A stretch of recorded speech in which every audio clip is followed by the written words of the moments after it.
What's up, guys? This is Rio, and today we're in a Mercedes-Benz C300. Let's check it out.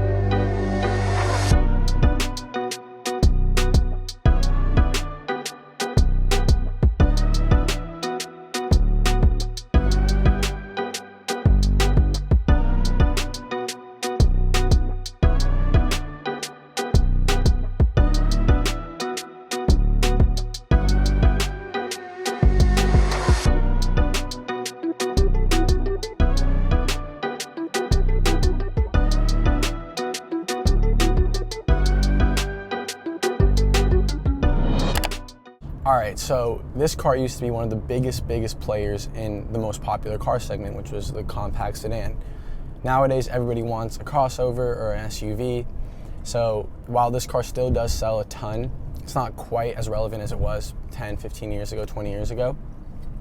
However, because it's still one of the main Mercedes people want to buy, right? It's the sweet spot of the Mercedes line. It's not an S Class, it's not an A Class, it's somewhere right in the middle. A lot of people are looking to buy cars right at this price segment. I kind of want to break down some of my favorite things about it and some of the things I don't like about it, kind of what I think it's good at and what I think it's bad at. I definitely want to get this one out of the way, which is to say that if you're somebody young who's looking to get a car that's kind of going to kill two birds with one stone, it's going to be performance, oriented and enough and nice and whatever, bougie enough, upscale enough, this isn't the car for you. Like, this car is definitely rooted in comfort and luxury and not in performance driving or, enthusiast driving, canyon carving, none of that. Unfortunately, a lot of cars in this segment, especially entry level, no longer can really do that stuff super well, but this one is definitely not the one to look at. However, what it is really good at is looking really upscale. So the exterior of this car, I gotta give it credit. It looks very nice, especially from a distance, right? As you're seeing it like on the freeway or on the road, drive by. It has this like very expensive essence to it. It's a little bit of a dramatic thing to say, but it kind of looks like a smaller, quite a bit of a smaller S Class, but this and the E Class, especially from the back, to a lot of people look like the same car. You see one of these, you see one of those, they all look the same, from a distance to somebody who doesn't know what they're looking at, which is a good thing for C Class buyers. And the headlights, these are actually the standard headlights, which I think look not too bad for a base headlight. It looks pretty cool. The taillights look really nice, especially on the sedans. I'm not a big fan of the C Class coupe taillights, but these sedan ones look pretty good. The overall look is really nice. It has like an incorporated diffuser. This has the AMG body kit, so the whole front and back looks very sporty. It has nice 19-inch staggered wheels. Definitely has the whole package looks wise, especially considering this is a C300. So this is the 4-cylinder, this is the base C Class. Even going to the interior, this car feels really upscale. Like, you look at it, you see what looks like very nice design and nice materials. The steering wheel is like a really big high point in my mind. It's kind of like a semi-flat bottom. It has nice aluminum on it, aluminum paddles. The center part is kind of a little bit of a scratchy plastic, but overall feels like a really nice steering wheel. It has touch buttons on it. Super clean. However, I would say where this car starts to fall apart is the interior, and that's not that it doesn't look nice, it just said that it does, but it's kind of the things you interact with. They don't ever really feel or seem actually as nice as you think they are.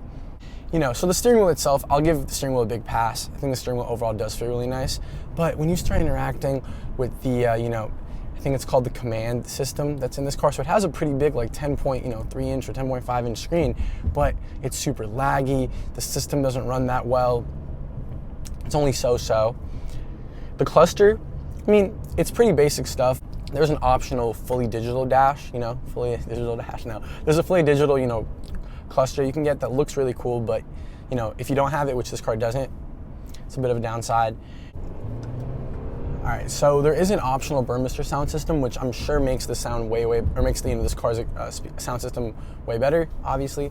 But this one doesn't have it, so it kind of sucks. And then there are other little things, like I said, the command system is really one of the biggest letdowns in this car. but there's no keyless entry for a car that, well, let me go to price. This car is just about, I think it was just a couple $100 short of $49,000. It's pretty expensive for, you know, an entry level C Class 3 Series or A4, you know, whatever, A5.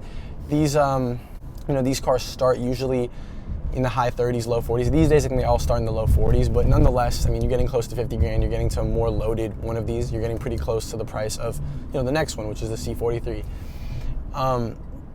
That is, although that is usually in the, you know, mid 50s, but still, you're getting close, and you still don't have keyless entry. You know, you're missing little things like that that irk me a bit, but again, those are kind of the places where this car falls apart. Not having keyless entry, having a kind of laggy multimedia system, which is the command system, having a really, really sucky sound system. But again, where the car shines, it has a really cool panoramic sunroof, you know, so it's like split into two sunroofs. That's super cool. It has this really nice shade that like closes. I mean, that feels way more upscale than the Audi A4 or the BMW 3 Series. I mean, the fact that they offer it is nice. You know, it makes you feel like you're in an S Class. I'm gonna open it again. What else does this car do well? The seat controls are lovely. The fact that the headrest is electric is always cool to me. I'll give it a little gas here so you guys can see. You know, it's a zippy car, but it's definitely not a performance-oriented car. So this car makes 255 horsepower and 273 pound-feet of torque from a 2-liter 4-cylinder. Not bad power figures, right? It weighs like 3,865 pounds, which is a lot, in case you guys don't know. I mean, I think it's over 300 pounds more than an equivalent 330i. And the one thing this car does better than the 330i is that this car has a super, super sharp turn-in. So if you're even just basic, you know, right turns, left turns, this thing's a little more snappy. The brakes are also pretty good. I think I would say they're a touch better than the Audi. About the same as the new 3 Series, but they feel better than the F30 chassis 3 Series, the previous generation 3 Series. Anytime a car has any sort of drive select modes or whatever you call them, you know, different settings, I always, you know, go towards the sport setting or the sport plus setting or whatever. I just like a car to be in, you know, its more, you know, dynamic setting. In this car, I would suggest you stick with comfort. If I put it into like sport or sport plus, it'll just start holding the revs like crazy high. The steering feels nice, you know, and heavy, but it's like a very artificial heavy. So I would ultimately recommend sticking with comfort, or maybe going into individual where you can, you know, make, if you want the steering wheel to be heavy, you can make the steering heavy. But I think this car is more about comfort. I think this car is intended for people who want a pretty comfortable and, you know, easy driving experience, something that, you know, gives you that mini S-Class vibe.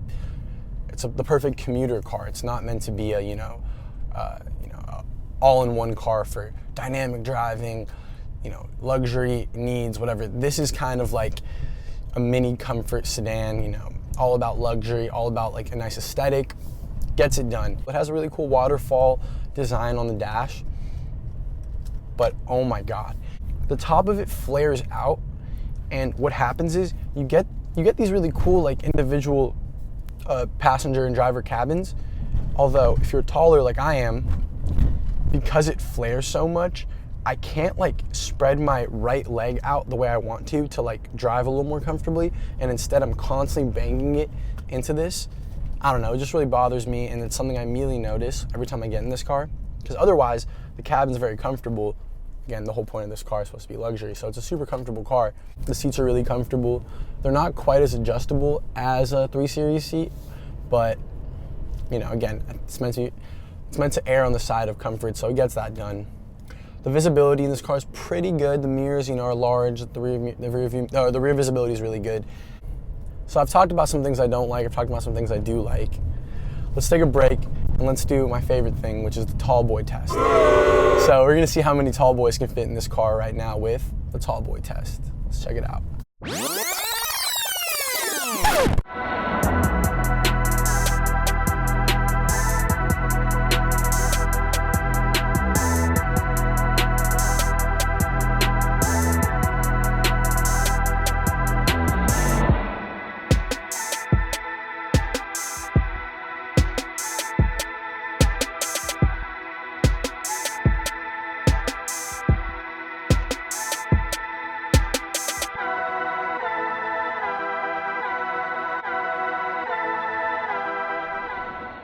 This car has a couple weird things that I'm not a big fan of, and they're very Mercedes things. Now, some people love these things, so I'm just gonna say that I just don't like them.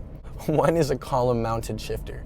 So you change gears, you put the car in park, everything's done up here. Some people love it. I like when the shifter's here for a few different reasons, but Mercedes always puts it here now, except for I think the AMG GT. Another thing that's weird is the climate control. It's not the easiest to use. So it's like 10 or 11 buttons over here. And then everything happens up on the bottom of the screen.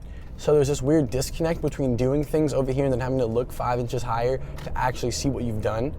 I don't know if that makes any sense, but it's always funky for me, and I never really can look down and know what setting I'm in. I gotta look up there and then make adjustments down here, and it just takes my eyes off the road for way too long. I think they should take a look at what BMW and Audi are doing and keeping it a little more simple. I'm still a big BMW fan, Beamer boy, so I would just say I love how intuitive everything is in a BMW. It's very driver oriented. And this car looks nicer, but some things become a little finicky. Basically, there's no dedicated button to keep it in manual mode, and after about 30 seconds, the car will jump right back into drive. So you have to keep kind of re-insisting it to go into the gear you want it to go in. I find that a bit frustrating. You may or may not. On the C43s and the C63s, there's a button that lets you put the car into a dedicated manual mode. But nonetheless, I think if you look at the whole package of this car, and if what you're interested in is a pretty affordable, super nice, luxury sedan, I mean, you're getting what you're paying for. It's a little bit flashy. I can't say that Mercedes is never going to be flashy. People are going to always think Mercedes are nice, especially newer Mercedes-Benzes are nice. But it's not ostentatious by any means. It's not a super, douchey car. But yeah, it's a really nice car. I think that it encapsulates what a good car is, meaning, it's not a spectacular car in any way, but it's not a bad car. It's just a good car. You're not gonna get this car and go, oh man, I messed up. You can drive this car all day, every day, for just about any occasion, and it fits in, it does what it needs to do. I would definitely spec this car exactly how this car is. I would only, if I had the budget, try to get the nicer audio system, the keyless entry, and that virtual, dash cluster. Other than that, I don't think there's much you can do to make this car any better. It looks really cool. I love the whole white with everything being blacked out. The nice, cool looking, they're the same wheels actually as the previous C43s, the pre-face of the C43s. The wheels look super cool. The car looks really, really nice. I think this car is definitely very appealing to look at, and it looks very upscale. So, and two things I forgot to mention that are kind of other little Mercedes gimmicks. It has a clock. At least it has digital time here as well and over here, but I just never understand what the point of a clock in a car is. I guess it makes it feel really luxurious and Mercedes-Benzy. And then Mercedes always does these kind of funky parking brakes where you have to push this button to engage it and then pull it to disengage. I like it more if it's going to be a electric handbrake. I like it more if it's positioned right here where it kind of should be. This car is aiming for somebody who wants that luxury comfort feeling, whereas I think 3 Series is on the opposite side of the spectrum and is more focused for somebody who's focused on dynamics and a more engaging drive, and then the A4 is somewhere in the middle. But yeah, through and through, really pretty car. Does what it's supposed to do. Looks nice. The leather's decent. It has these cool touch buttons on the steering wheel. Like I said, it feels really, really nice. And I would ultimately say that if you had, if you're considering leasing one of these, go ahead and do it. But if you want something performance oriented, look elsewhere. But yeah, nonetheless, it's my relative take on this car. I hope you enjoyed it. And make sure to like, comment, subscribe, tune back in for more. It's your boy Rio. Thank you for watching. Peace.